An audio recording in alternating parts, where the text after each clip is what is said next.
This could be. Yeah. There we go. Yeah. Now it's asked. Cheers. Right. Well, good afternoon, everyone joining us for Poetricity Live today. Actually excited today because we're starting a new framework today. We just completed the Create framework, and the idea behind the Create framework really was not so much just creativity in the sense of creating something that's artistic or something along those lines, but really just creating the kind of future that we want to live into, the mindset we need for that. And certainly, you can catch all that on the YouTube replays that we've got. Today, we're starting a kind of framework that is linked to Create, actually comes out from it, and is the flow. And the idea of what is flow, how can we embrace flow to make the most of the opportunity we have here on Earth to increase our impact, our capacity, and just enjoy life more, because as we'll find out, trying to hard nose everything through can be very stressful experience, really. So it's kind of, the idea is to introduce us to the concept of flow and how we can embrace it in order to experience life in a way that serves us better. So I suppose the first thing I want to put on the table is this piece here. And it's kind of speaking to our sense of agency, but I'll put it in the chat and then I'll read it. And then for the benefit of Nancy, who's obviously new to this space here, the idea really is just whatever comes up for you, be it resistance, be it resonance, whatever it may be, whatever thoughts arise from hearing this, there's just to share and see how that applies to you, or how you may have related to that in the past. So this one is called Who? Who made the rules? Who keeps the scores? Who set the bar? Who jumps over it? Who limbos under it? Who awards the medals? Who applauds the winner? Who heckles the loser? Who is lifted by the highs? Who is downtrodden by the lows? Who was there before the game? Who will be there when it is done? Whose face is reflected back in the flowing river of life? I'll read that again. Who? Who made the rules? Who keeps the scores? Who set the bar? Who jumps over it? Who limbos under it? Who awards the medals? Who applauds the winner? Who heckles the loser? Who is lifted by the highs? Who is downtrodden by the lows? Who was there before the game? Who will be there when it is done? Whose face is reflected back in the flowing river of life?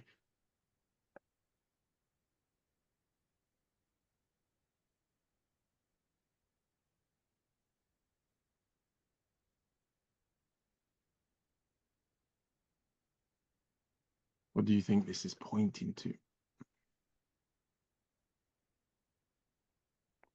I think, Frank, it's someone who cares and who turns up. I like that. Someone who cares and turns up. Anyone else? And someone who encourages and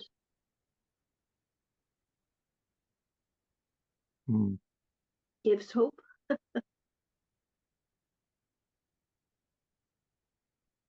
Okay. I think the who is Yeah. talking about you, talking about we, Mm-hmm. the individual. Right. And I think the poem is about the different facets, different parts of us Mm-hmm. that we reflect on our journey through life. I like that. Yeah. I hear that.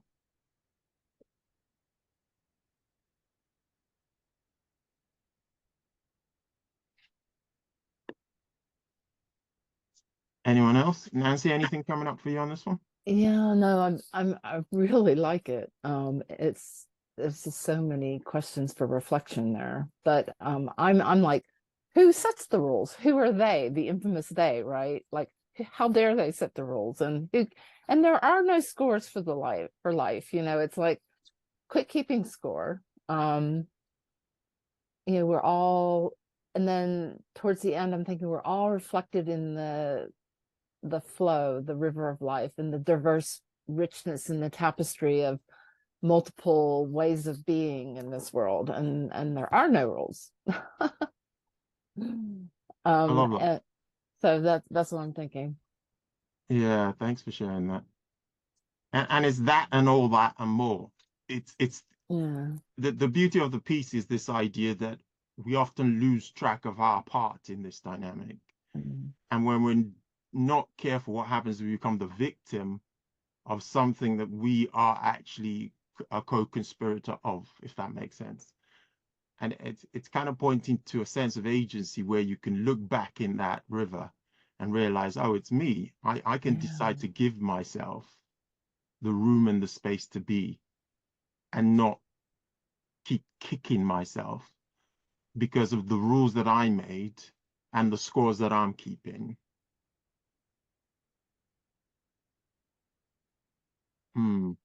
Yeah, I like that. Mm. Yeah. And the agency, you can limbo under, you can jump over, you can circumvent, you can subvert the normative rules of the game. You know, you have agency, you can figure out what would that look like, to limbo over or under. And then the hecklers, I'm thinking that's the critics, the judge, you know, the people on the stands that aren't in the game. You know, they're the hecklers, you know, and it's much better to be like in the middle of the game or playing and living life and going with the flow and not being a bystander and heckling. I love that. Mm. Because that also points to both sides, isn't it? But Yeah. but the beauty of all of this is, even if someone else is doing the heckling, the impact that the heckling has on you still has to pass through your filter Mm. of how you think it should impact you or where it really matters. Like you say, oh, well, it's all right for him to heckle, he's over there. I'm the one in the game. So I choose not to be a victim of that heckling. Does that make sense? So it's kind of whatever it is that you've projected out that someone else is make happening for you and doing to you, never lose sight of that has to pass through your filter of I'm going to accept this, I'm going to believe this, and therefore allow it to impact who I'm being or how I'm showing up. So it's to never lose that sense of, okay, this is impacting me in this way. What power have I given to this thing outside of myself to do this to me? Excuse me. Anything else?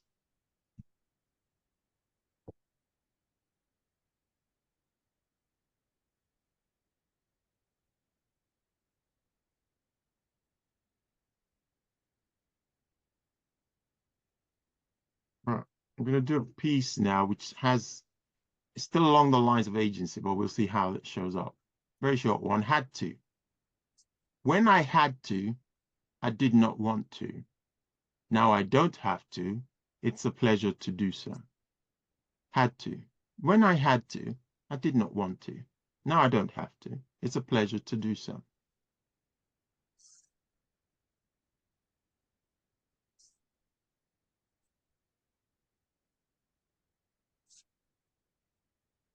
Yeah.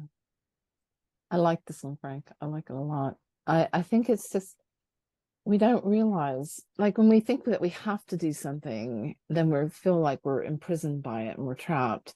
But as soon as you think, well, I don't have to do this, and you take that pressure off, like the sense of obligation and stuff like that, often you find, oh no, the consequence, I really want to do that. The consequences of not doing it are greater than, but that's my choice. I have agency, I have choice in whether I do it or not. Whereas if you feel like you have to, you feel like you're imprisoned. You don't feel like you have a choice. So it's, Yeah, I like that. No, I really hear that. Anybody else on this one?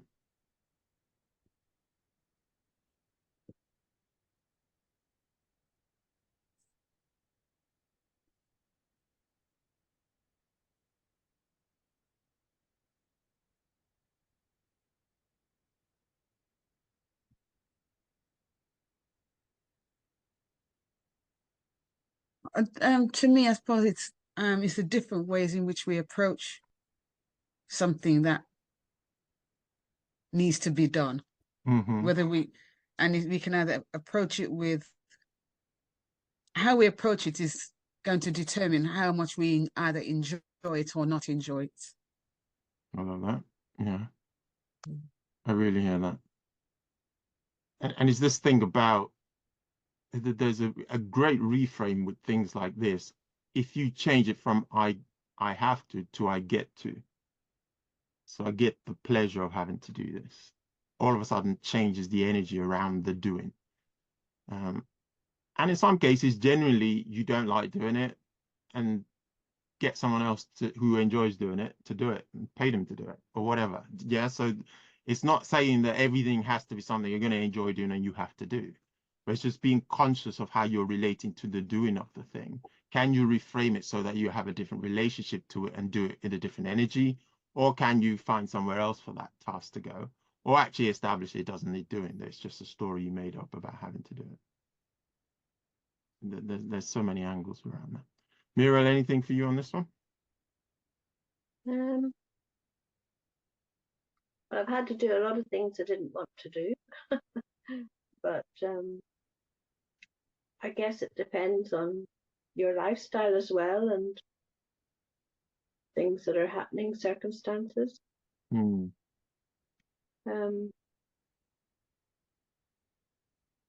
But sometimes when you do things that you don't have to do, it brings more encouragement Hmm. to other people as well. So that's my thoughts. I hear that.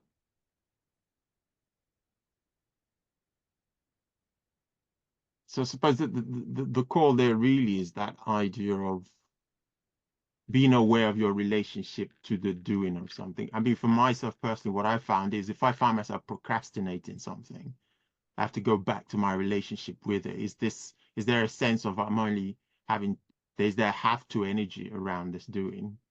And do I need to reframe it to change the energy, or do I need to do something else with that thing that I claim needs to be done? It's kind of that place of being aware and then recognizing you have a sense of agency to either change your energy around it or change what happens with it. That kind of is. So it's always an invitation back into what stories are there about this, and am I claiming to be powerless about it, or am I going back and going, okay, actually no, this is how I want to relate to this, or this is what I want to do with this. Anything else? But then you speak that it does bring pleasure when you do it. So Right. So okay, let's speak to that then. So maybe the story about it in the first place, the mind trying to project about it in the first place. And Muriel, you seem to be pointing that when you actually experience the reality of doing it, you find out that the outcome is not what the mind was predicting in the first place. Is that fair? yeah, that happens a lot. Yeah.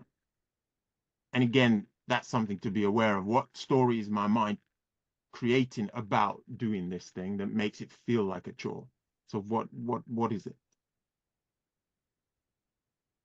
So there's a whole lot of self-awareness in there. Right. I think a natural place to go is this piece here. Let's hope that the gods of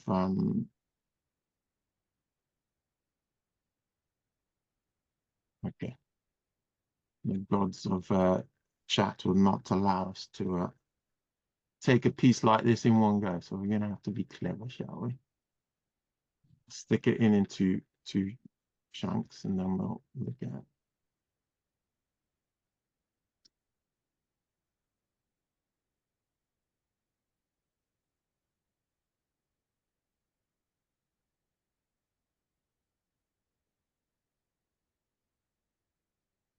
Right, this one is called Invisible Problem.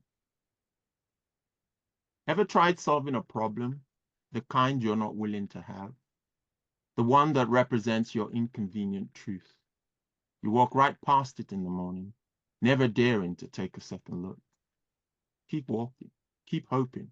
One day you get up and it's moved to a city far from you, to a place way out of view. If it dared to look you in the eye, you would pretend it was who you never knew. Then you wake up the next day and it's right back where you never left it. That problem you're not willing to have. The one you're afraid to acknowledge gets bigger as the day go by. Feeding off the plate of your inattention, drinking from the cup of your denial.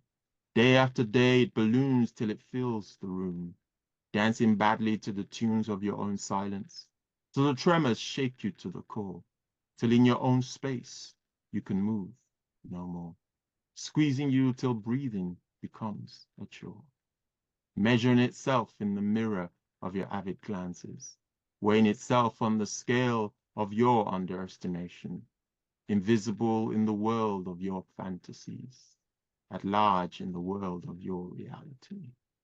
There it was free to do as it willed, haunting and taunting, daring and mocking, enjoying all the benefits while paying no rent. You wanting to give it what for, but dare not. That problem that you could not solve, the one you could ignore no more, because the only way to reach your door was to eat the problem piece by piece till it was no more. I'll read that one more time. Invisible problem. Ever tried solving a problem, the kind you're not willing to have? The one that represents your inconvenient truth? You walk right past it in the morning, never daring to take a second look. Keep walking, keep hoping. One day you get up and it's moved to a city so far from you, to a place way out of view. If it dared to look you in the eye, you would pretend it was who you never knew. Then you wake up the next day, and it's right back where you never left it. That problem that you're not willing to have, the one you're afraid to acknowledge, gets bigger as the days go by, feeding off the plate of your inattention, drinking from the cup of your denial. Day after day, it balloons till it fills the room, dancing badly to the tunes of your own silence, till the tremors shake you to the core, till in your own space you can move no more, squeezing you till breathing becomes a chore, measuring itself in the mirror of your avid glances, weighing itself on the scale of your underestimation, invisible in the world of your fantasies, at large in the world of your reality. There it was free to do as it willed, haunting and taunting, daring and mocking, enjoying all the benefits while paying no rent. You wanting to give it what for, but dared not. That problem that you could not solve, the one you could ignore no more, because the only way to reach your door was to eat the problem piece by piece till it was no more.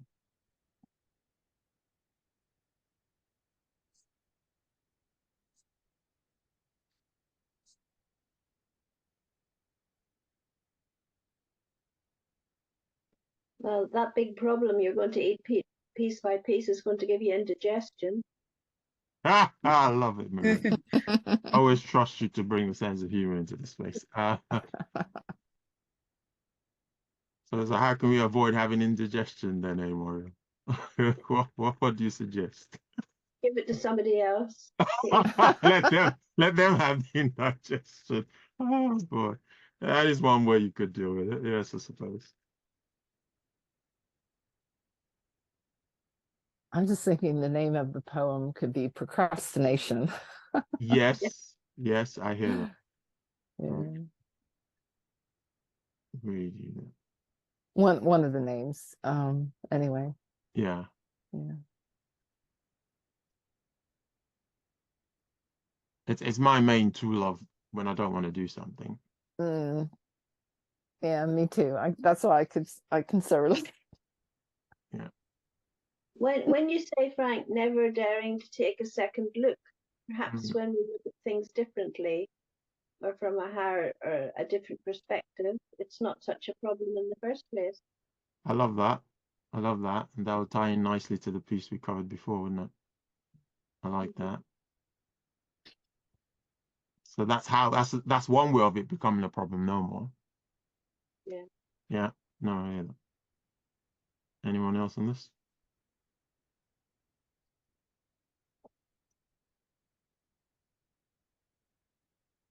I think, you know, on a personal or a societal level, it's something that sucks up a lot of energy. Mm. And it takes up more of our energy, even if we're in denial, and it's like, and there's this dis-ease, this sense of uneasiness, and it's like we don't want to confront it. We push it down, push it down, push it down until we can't push it down anymore, right?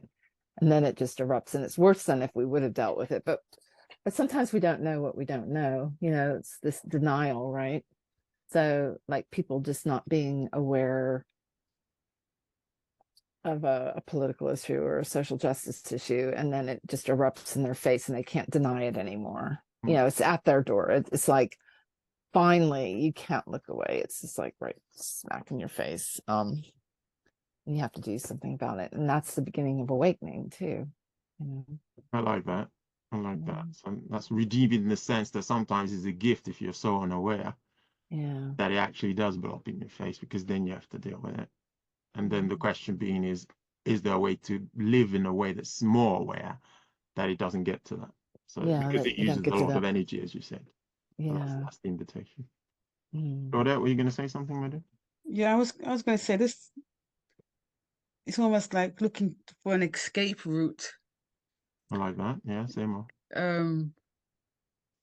And the more you look for an escape route, the more the problem is determined to track you down, so to speak. I like that. And keep showing up in different ways. So it's like the more you run and try to hide or try to deny, the more the problem becomes bigger in so many ways that you just can't turn. There's no space left to run, I should say. I like that. No space left to hide. I like that. And that speaks to situations where actually what appears to be a problem, going back to what Muriel was saying about how you frame it, might actually be an opportunity for your growth and evolution to reveal something in you or reveal something to you.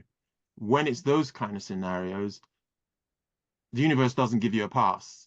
It kind of says, sorry, this is just necessary for you to see this, is necessary for you to experience this, is necessary for you to have this opportunity to grow and to discover how much resilience and how much wisdom and how much opportunity or how much allies. There's so many things the universe could use those scenarios to bring out to be a gift for you. And therefore, it doesn't give you a pass on it. And it's kind of like, yeah, no matter where you run from it, it's there because there's no pass from it, because it's for your good, it's for your growth, it's for your evolution. And very often, again, going back to something Muriel said much earlier, the prophecy of doom that your mind painted, if you were to face that problem head on, very rarely is the case. And I'm sure a lot of us, if given the opportunity, will go back to the most difficult times in our lives and would say, while we wouldn't necessarily have chosen it, we wouldn't give it back either, because of what happened as a result, what we learned as a result. What for me, certainly, I remember being almost bankrupt, and what I learned from myself in that space about this whole idea of wanting to have external success to validate my own inner worth, and recognizing that my inner worth starts from within. And if I come from a place of worth in the first place, I can make more of an impact and make a difference. That lesson for me was important, because it's now the basis of everything I do and the work I do with clients. So I wouldn't have wished it on myself, but I wouldn't give it back either. So it's kind of those ones eventually. And for me, it was looking at bankrupt was, okay, I can't run away from this anymore, because if I take another step, it's not just me that's going to be in trouble, it's my whole family. So, now it's time to really look what's here. What am I running away from? And then face into it. And I remember having to, contact my friends and things like that, have conversations with them about what I've been experiencing and going through and things like that. And again, the mind had predicted that, oh, they're going to judge me, they're going to look down on me, blah, blah, blah. But none of that was true. All I found was love and support and care and things like that. So it's those kind of things, really. Anybody else on this?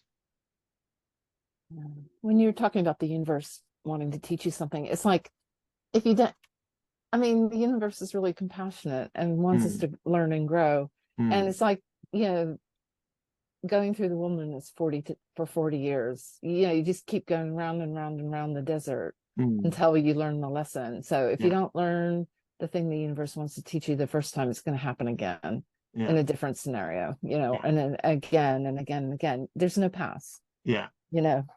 But that's good. It's for our benefit, right? And our growth Yeah. and for our well-being and flourishing. But damn. It just doesn't feel so at the time. It doesn't feel so at the time. Yeah. It And one doesn't of the feel that invitations great. I always give to people is, okay, I understand how it feels, but is that the truth of it? So look deeper, Yeah. look beyond just how it feels, because it Mm. might be how you're thinking about it and makes it feel that way. If you Yeah, reframe how you're thinking about it, it might feel different. it's true. Anybody else on this? Hmm. On a more prosaic note, I don't mean to do all the talking, but on a more prosaic note, it must be how hoarders feel. I mean, it's like a good poem for hoarding, which I'm guilty of. I mean, you know, I need to sort through my pile, literally need to sort through my piles of stuff so that it doesn't take over. I like that practical look on it. Yeah. But what drives that hoarding though? Oh, It's a good thing to explore. What do you think is yeah. behind the hoarding? Well, I mean, for different people, it's different things. And I mean, Mm, people, I mean, it is a clinical psychological, can become a clinical psychological issue. I'm probably borderline, um, if I'm honest. But I think for me, I'll just speak for myself. What drives mm, it is um, there's this emotional attachment to certain things, memories. And mm, then also, I don't want to throw things away because I want somebody to get use out of them. You know, so mm, it's in if I can find people that will take them, then I'm really happy. Like I took a bunch of shoes the other day to um, the the bin for Salvation Army, and that felt really good. So I want to do mm, more of that. That was a reward. Feeling good that hopefully somebody can use those shoes. And I love giving things away. If I know, like, we have bicycles in our garage and gave those away, you know, just for free. We didn't charge, even though that we had never used them. And that just was great because I want it to go to somebody. So, right. like I've got loads of books. It's the same. Um, but memories, I think, you know, with memorabilia and stuff, it's attached to relationships and stuff. I hear your heart, So, really hear your heart. yeah. My children would say to me, Nan, what's all this? I said, this is treasure. Yeah. It's treasure. And you'll find a treasure in it somewhere if you keep looking. Yep. I love that. And it Yeah. goes back to the piece, Yeah. who puts that value on it? You do. Yeah. And as long as you're happy to continue to do that, then there's no judgment there. Yeah. It is for you what it means. It is for you what that's about. Were you going to say something, Colette? No. Okay. Right. Here's an interesting one I want to put on the table. See what you all think about this one. Let's see. This one is called Rich Confusion. Take a look at them. The rich and affluent. Not a good word to say as to how they got there. Is what they are so wrong you work to be like them? What message do you send as the universe listens? To be or not to be? Self-sabotage, tool of choice. Your dissonance resolved. Be slow to judge, believe the best, happy for them, celebrate their success. Won't be that long, you could be next. I read that again. Rich confusion. Take a look at them, the rich and affluent. Not a good word to say as to how they got there. Is what they are so wrong you work to be like them? What message do you send as the universe listens? To be or not to be? Self-sabotage to the choice. Your dissonance resolve. Be slow to judge, believe the best, happy for them. Celebrate their success. Won't be that long. You could be.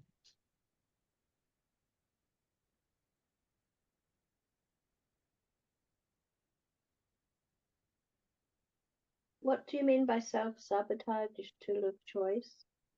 Well, that's part of what needs to be unpacked, Muriel. there is I'll answer that question, but I want to hear what everybody else has to say first, and then I'll answer your question from my perspective anyway. Anybody else on this?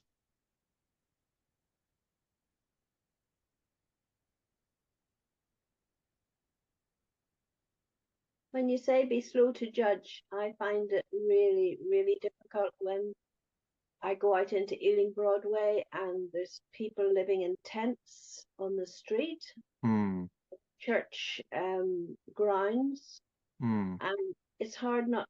And you see, there's a young girl in particular. She sits actually on the ground outside the station, and I think to myself, you're a young person, get up and get going. But I don't know her circumstances, so I can't judge her. But you know, they'll have a placard up saying I'm homeless and please be kind to me, and I find that difficult actually, because I mean, there was one particular person, I went into Subway and I bought him a roll, took it out, and I thought afterwards when I gave it to him, maybe he doesn't eat pork. I've given him the wrong thing. You don't know what to do in the circumstance, but I don't want to give them money because a lot of them are being made to do it for other people behind them, and it's been proved. And I just find it so sad, so sad. So you know, we're slow to judge, but we want them to be safe. And well, anyway, that's my word. Sorry. No, it's not to be sorry about. It's kind of it's not. There are no simple statements around those kind of situations. None at all. And you're right. How do we judge? How do we judge what we don't know the full facts about? Yes. And how do we know the full facts if we don't have conversations? And then you can look at people that have got second homes, and some have got boats that they go to and caravans, and you think to yourself, I guess that's where your rich and affluent come in, and you take a look at them.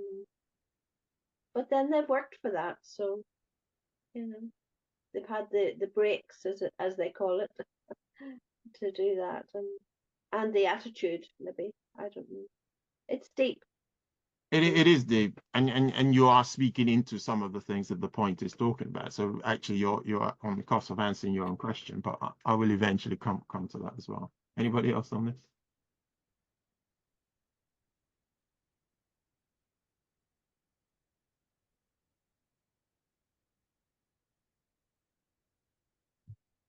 I like the bit right at the end when it says, celebrate their success, won't be that long, you could be next. And I just think if we were rich and affluent, how would we then view people? What then would be our view? Yeah, no, I hear you. I hear you. And everything that's being said really is what this piece is meant to evoke.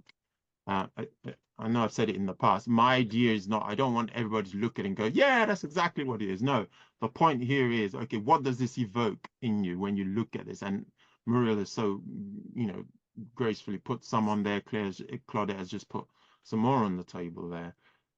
So Nancy, anything from you before I kind of go into my kind of perspective on it? Yeah, it evokes in me. I mean, I've been doing a lot of writing and thinking about the current economic system, I guess, and this consumerism and capitalism and greed, and this drive to have more and more toys and more things. So that's what it's like, how much is enough? Is what raises it for me. And it's like, affluence. And what is affluence? What is wealth really? Is it more toys? Is it more things? And I know a lot of unhappy, wealthy people. And I guess, instead of judging how they got there, or judging them for being, really rich and maybe being rich, robber barons, maybe, is look at what is wealth, what is affluence, what does it really mean, and how much is enough. And what does contentment look like? Those are some of the things that this raises for me, I guess, and not to judge, because we don't know where people are at, rich or poor. Yeah. Those are some of the things. Yeah, thanks for sharing that. So that really speaks to all, you know, combining everything that you've all said really speaks into what the piece is pointing to. So I'll first deal with the central theme of the piece and then unpack some of the other elements of it. So energetics is what this is pointing to. The point that if you want, say, for example, it's your desire to have the means to be able to help and support all these people that you feel need it. For you to be able to do that, you will need to gain access to said riches or said resources. Is that fair? Mm-hmm. Yeah. So you would have to become the person who is rich in order to use those riches to support other people. However, if your energy towards people who are rich, regardless who they are and how they achieve their riches, is a sense of, I'm not even sure what the right word to use is, resentment almost, right? Because there's an assumption that anybody who is rich and affluent has either done it through greed or some dishonest means, or is a horrible person, because only horrible people ever get to acquire that much wealth, blah, blah, blah, blah, blah. So when we have all those narratives and the energy towards those people is negative, you are in that energy frequency, but at the same time, you are wishing to be rich as well. And the conversation is, well, mine is different because I'm trying to do it for a different reason. Does that make sense? However, here's the point. It creates dissonance at the subconscious level, because the dissonance at the subconscious level is, I want to be this, but I don't like people who are. So what will then happen is your subconscious will try and resolve that dissonance by creating some way of you to never quite get to that place, because the energy you have attached to that place is negative. Does that make sense? And that, Muriel, is the point. Self-sabotage is one of the tools. It's not the only one, fair enough. But it's one of those tools that comes into play, that you will find a way, even when you're looking at success that would bring that resource, find a way to sabotage it. Because you're, so the invitation is, make peace with the idea that it's not the being rich that's a problem, right? It's the heart and the space and how you embrace it. And you will not be the judge of somebody else on that. Because the one thing you have power over is you. What would you do if you gain access to those kind of resources? And going back to what Claudette said, how would you want people to see you if you are the person who had that success, right? So that is the, if you like, that's the central core of the piece. But I love everything that everyone has put on the table about, there is no simple narrative about someone who's rich and someone who isn't. Yeah. Some people have taken opportunities that others haven't. Some people have stories about themselves that other people don't have. Some people have been fortunate enough to be born into it and didn't need to work for it. But going back to what Nancy was saying, does that mean then that they're worthy of our envy even? Did you see what I'm saying? Because the experience they're having about themselves and with themselves, would you want to swap with them? Does that make sense? So there are people who are billionaires who the experience of life they're having is sub to the one you're having. Does that make sense?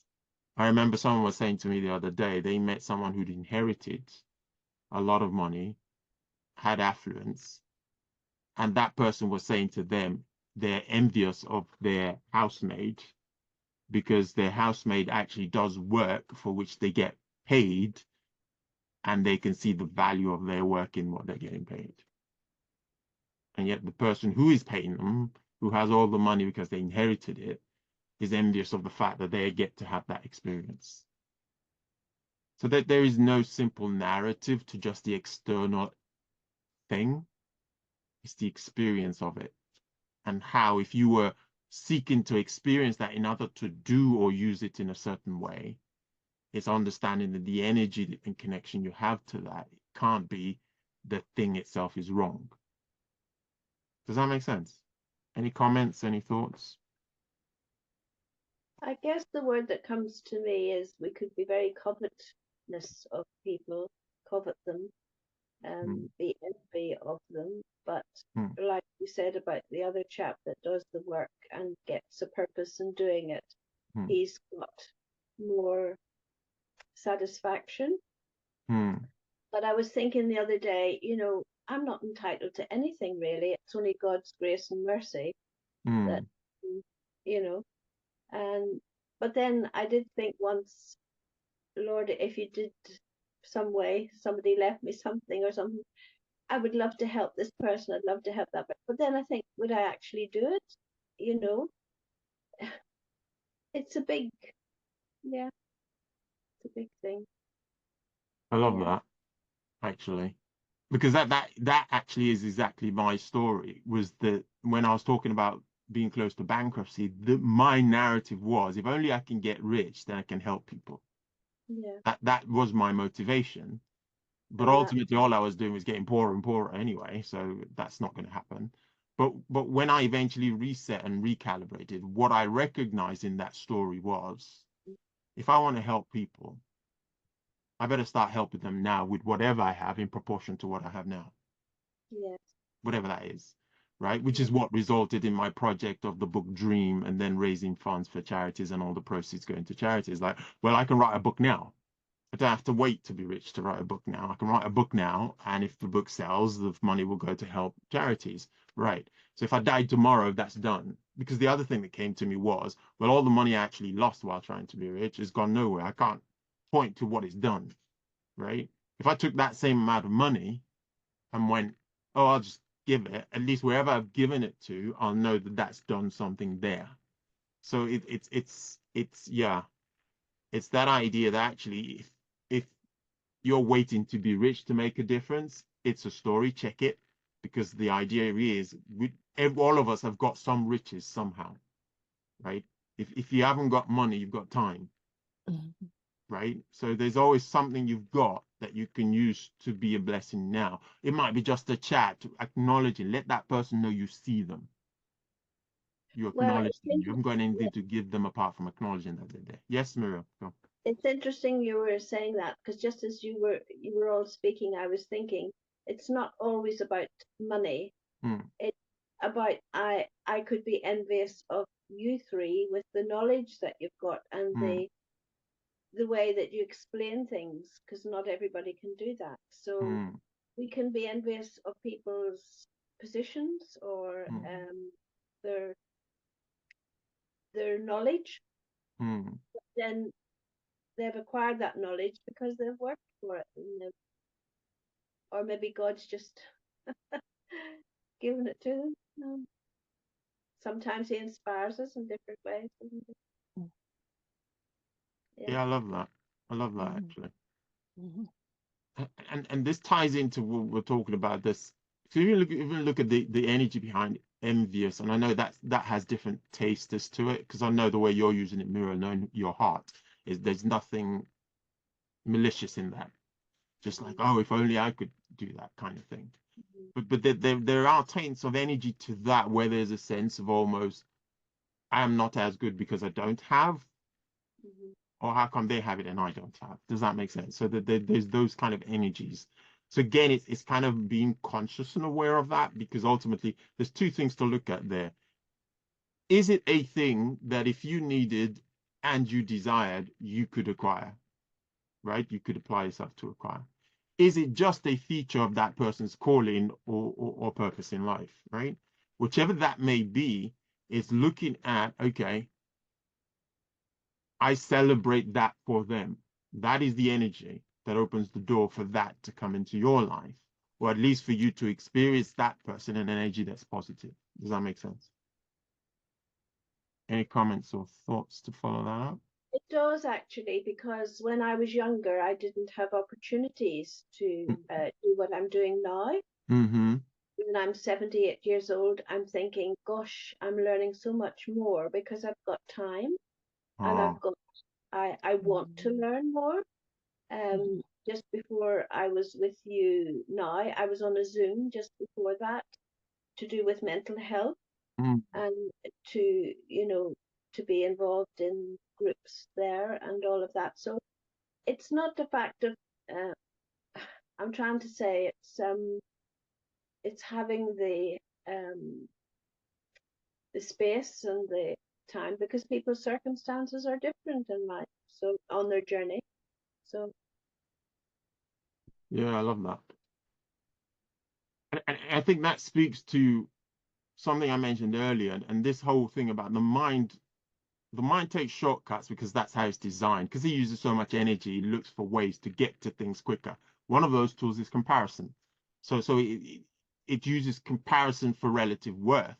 The only problem is when you start applying that to human beings with the complexities that are in it, it's mhm, it's always going to arrive at a wrong answer because a human being cannot really be compared with another human being in the same way that you can compare £5 with £10.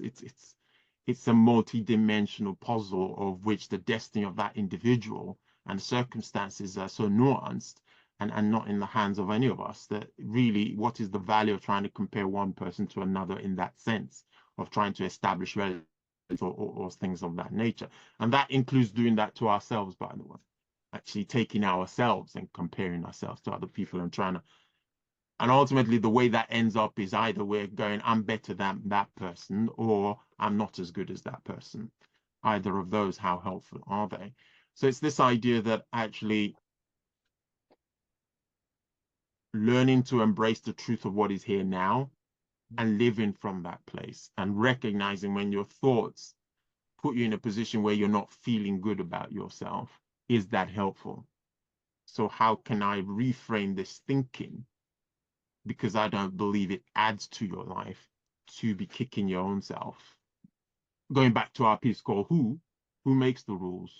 Who decides this is not good enough? Who decides that relatively to this other, I'm not, So it's kind of just becoming aware. Any thoughts on that before I put the final piece in? I think when you're saying that, comparing yourself to other people, when I first came on your Zoom Hmm. and Claudette was on there and she was just saying such wonderful, interesting things, I thought, oh gosh, I haven't got any thoughts on that at all. But then I thought, no, let me join and let me learn and let me get those thoughts and understand, um, so that encouraged me a lot. And now Nancy's on. I don't know Nancy, but is it Nancy? It Yeah, is. it's Nancy. Yeah. I I'm learning a lot even today, so thank you. Yeah, and we're learning from you too, and we're learning from Mm, your experience. We're learning from, and I love your sense of humor as well when you mm, chuck that in. It makes me laugh. yeah. But yeah, Yeah. we're learning, all learning from each other. And the other thing to put into the space is, again, part of my work is to help people become aware of the mechanisms of the mind. The thing with the mind is the mind discounts what it already knows because it's only looking for what's different. So very Mhm. often, because you know yourself, you take yourself for granted and you begin to see all the good in everybody else.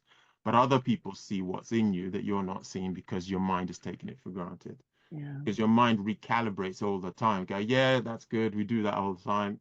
I need to worry about that. Oh, yeah, that looks different. Yeah, we should pay attention to that. And it feels like that's more important or that's better. But it takes all of us to make it all what it is. All of us.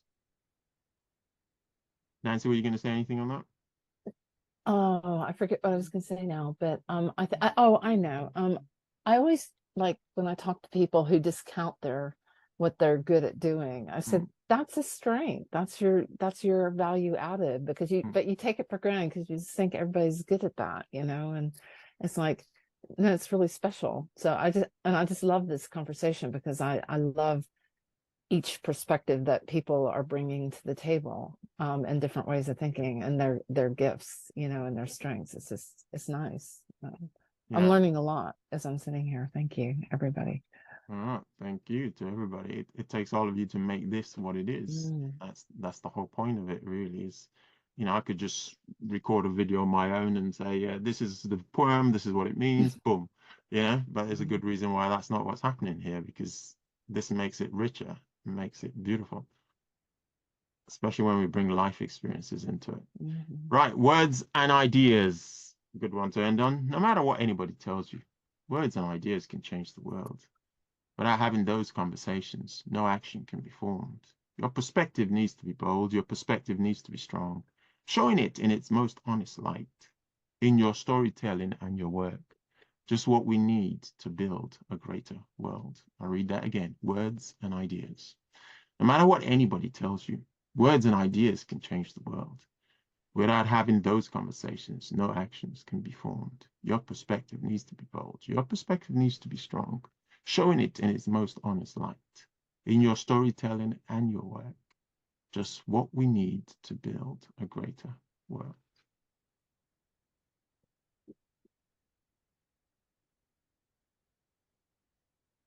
What are you hearing?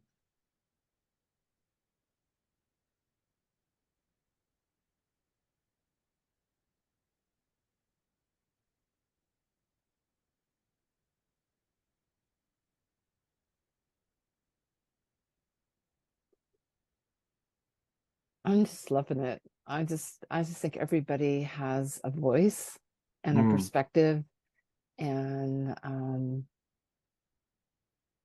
for the world to change it, we need everyone and every voice and every perspective, and words do matter, ideas do matter, and one person can change the world through their ideas, and it's empowering. You know, I mean, empowering. It's like freeing. You know, it's like finding that voice, using it. The world's poorer when we don't speak up and speak out. Yeah, that's my take on it. Thanks for sharing that. Yeah, there are a couple of bits that sprung up as you were speaking there, but I want to hear what other people have to say first. Anybody else on this?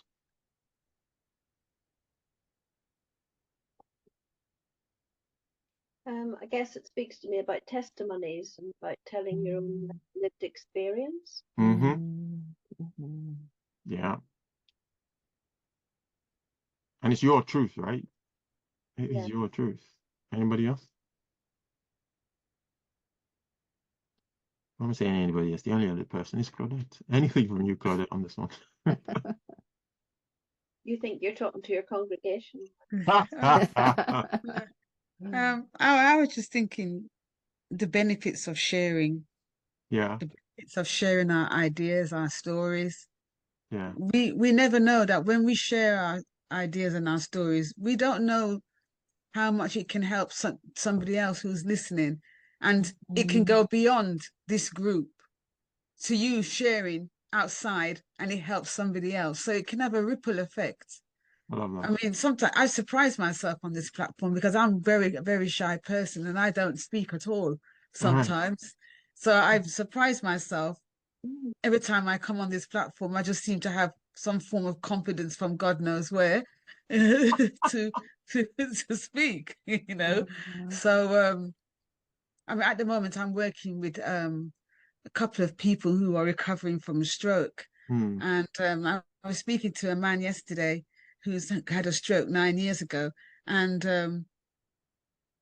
he said to me, he says, do you enjoy talking to people?